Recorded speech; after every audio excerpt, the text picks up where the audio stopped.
Hi, I'm Christopher Hein, and today we're going to be talking about basic sword theory. So this stuff generally tends to get in the way a lot of the practice, and so there's a lot of real theorists out there. So I'm going to try to outline some theory for you guys that's really basic and common sense and should help clarify a lot of the stuff you see people doing with swords. And this stuff comes from a bunch of historical research I've done, and then also practical experience doing a lot of sword sparring and playing with swords. So I'm going to give you some basic outlines of important things you need to think about in what's happening in sword fighting. So I'm going to get Josh out here. We're going to go to work. Josh? All right, so let's talk about basic sword theory.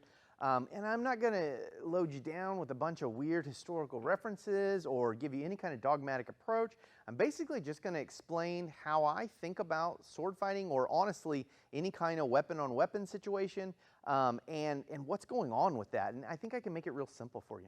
All right, so when you're fighting another person with a weapon, so we're having some kind of dueling situation, even if it's for a split second. So you remember, Aikido is not about a dueling situation. It's about some kind of situation where I preferably just like to not be there, or not dealing with this guy, or de-escalate in some kind of way. That's what I want.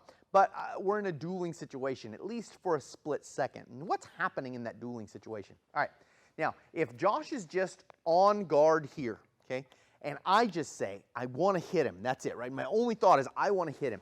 If I just came in like this, he's going to hit me in return, right? So that's my inherent first problem is come in there and I'm going to get this guy and he's going to get me in return, right? So if this guy does not care about himself, that's what he's going to do.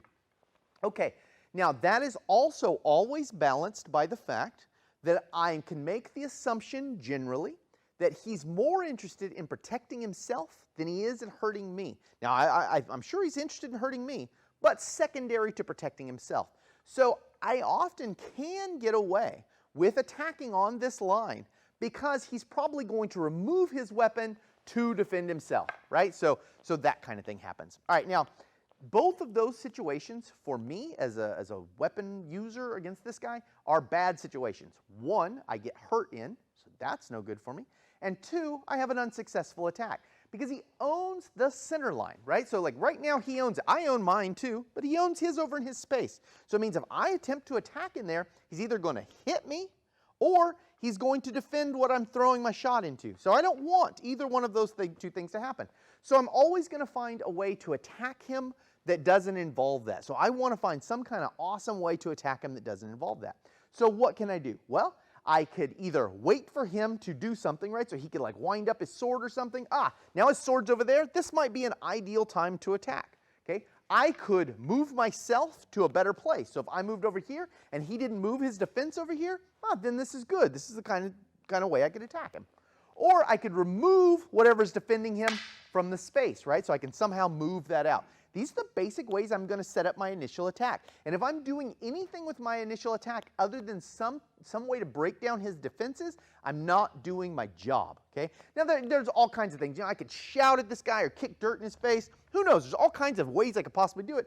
But in general, I'm going to break it down to either I'm going to change the line, I'm going to remove his weapon myself, or I'm going to wait for him to remove his weapon, and that's when I'm going to attack. So those are the moments that I'm looking to attack, right? So that's what I'm looking for. All right, now, inherently, every time I attack this guy, there's the possibility he's going to attack me back if we have similar weapons. So right now we have the same weapon, right? So same basic length weapon, we're about the same size. So this means whenever I touch Josh, he can touch me back, right? He can always touch me back when I'm touching him.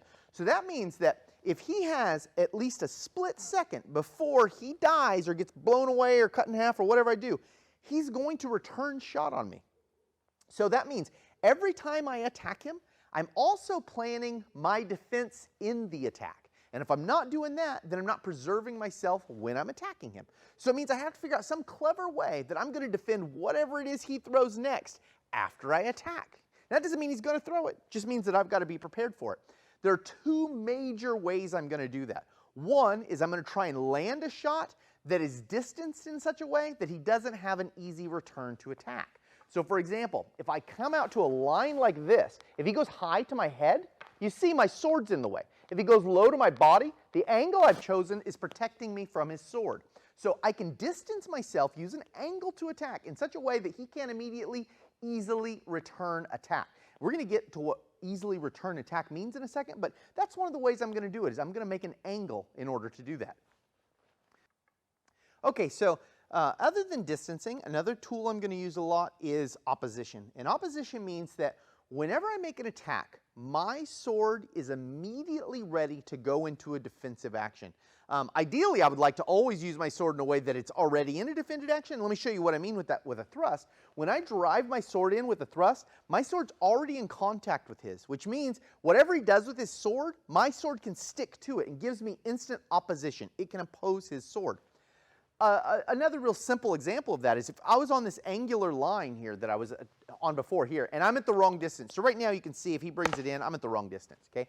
However, my action with the sword is in the defense. So notice that as I'm hitting him, my sword's driving through to defend myself. Now, even if I went through his head, cool, that'd be good. So I cut him in half, and he's got enough brain power to attack me one more time, then I'm still going to get through here. But even if he doesn't, I don't drive through him, my sword can still be brought down to defend myself. So I always want to put my sword in a position that it can defend me right after. So that means I wouldn't make attacks like this, for example. Okay, I wouldn't attack here. Now, the reason is if he goes to attack me, I can't easily bring my sword down here to defend myself, right? Because my body's facing this way, which means to defend myself, I got to really turn it around, okay? And we're going to get to, in 1 second, a really important thing as to why that's really not practical at all. But just understand here, this is a difficult position for me to get around to defend myself. If I was going to attack him on this line, I would turn my body this way. Now you see my sword naturally cuts down. So if I'm here, I wouldn't attack him this way. Hard to defend what he's going to do next. But if I attack this way, see, I instantly have that defense. So I always want to, when making an attack, have opposition available to me, which means I can bring the sword in to defend myself right after I attack, because he's still going to get an action. I don't hit him with the sword and he instantly dies. Probably not usually anyways. Okay, now, another important thing, and I've talked about this, but this cannot be talked about enough, is always assume that he's at least going to get an action for every action you make. And those actions are going to be equal. And this is what I mean. If I get to move my arm for an action, like this, Josh gets to move his arm for an action. Okay, so if he's paying attention equally to what I'm doing, we're both on the ball. If I move my arms, Josh can move his arms. Right? So if my idea was to somehow sneak over here and get a high shot on Josh, he can move his arms to get that same defense. Okay? Now, arms move very, very fast, which means moving in here to something like this is dangerous because his arms are all that's needed to hit my body there, right? Real simple body action. All right, now, if I can give myself a little more distancing, okay, and due to the angles that I've taken here, now his arms can't traverse that distance, so he can't make it with his arms.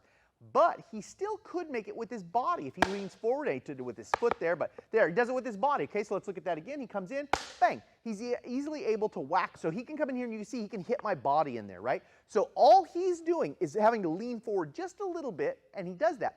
But because we're action for action, when he moves his body in, I can move my body out. So remember, again, action for action. If he moves his body, I get to move my body. If I move my body, he gets to move his body. The same is true of feet, and feet are the slowest, meaning that if I'm coming to attack this guy, every time I step, he's going to also have the opportunity to step. So if I come in at that angle and he sees me take a step, he can always just step out of the way of that angle I'm making, right? So I step in to get him, he can always step out. So this is always the trade that you need to understand. Assume he's at least as capable as you are. He's paying as much attention as you are and is roughly as skilled, as fast, or has as much physical ability as you do. And then in that, say, if I make a hand action, he gets to make a hand action. If I make a body action, he gets to make a body action, and foot for foot. Now, if I can skew those timings in such a way to help me, meaning he would have to take a footstep for my hand action, I'm in a winning position. The same's true, though, for him if I'm attacking. So if I attack this guy, and the only way to get out of there is to take a step, when he comes to attack me, he's going to get me every time. Because all he has to do is move his arms, the fastest moving thing, and I got to move my feet, the slowest moving thing, he's going to get me every time. Now, when we're doing stop-start action or learning a form or something, that's not true because everything's broken up in time, and so you don't inherently get those ideas, that those always an action for an action. Okay, now, advanced swordsmanship gets into the ideas of like how to trick his mind, how to play with his ideas of what's going on, how to trick him into distances. So all these are really useful tools. But basic swordsmanship, you just need to understand these ideas, right? And it's that if I'm attacking him, I need to attack in a way that he doesn't inherently defend. Because the worst thing that would happen is I die for that, right? So if we're here and I just march in on the line, worst thing is I die. Oh, that's really bad. Okay, second worst thing is he defends and I lose an action for that, right? So, and loss of action, we'll talk about that in another video that gets into more advanced swordsmanship, but that's bad to lose actions, right? Okay, so I've got to find a way to get to this guy, right? I'm either going to remove his sword, I'm going to remove myself to a new line, or I'm going to wait for him to do something and I'm going to attack in those times. So that's what I'm looking for first and foremost. Okay, then when I make my attack, I always need to make my attack in a way that I'm inherently defended. One great way I can do that is through distancing. Here I can hit him and he can't counter hit me back, which is what we're looking for. Okay? Or also I should always have opposition, meaning that my sword's instantly ready to go. So if I'm here and he comes to attack me, I can instantly move my sword where I need to move my sword to defend myself. And that's all hinged on the idea of action for action, meaning if I get an action, he gets an action, or if he gets an action, I do. And the timings of those actions are hands move the fastest, body's the second fastest, and feet the slowest. And so I'm always trying to skew those factors to my advantage and take away from him. And that's how I stack the foundation of winning some kind of dueling sword situation or stick or whatever situation you're talking about. I'm Christopher Hein, and this is the fundamentals of sword theory.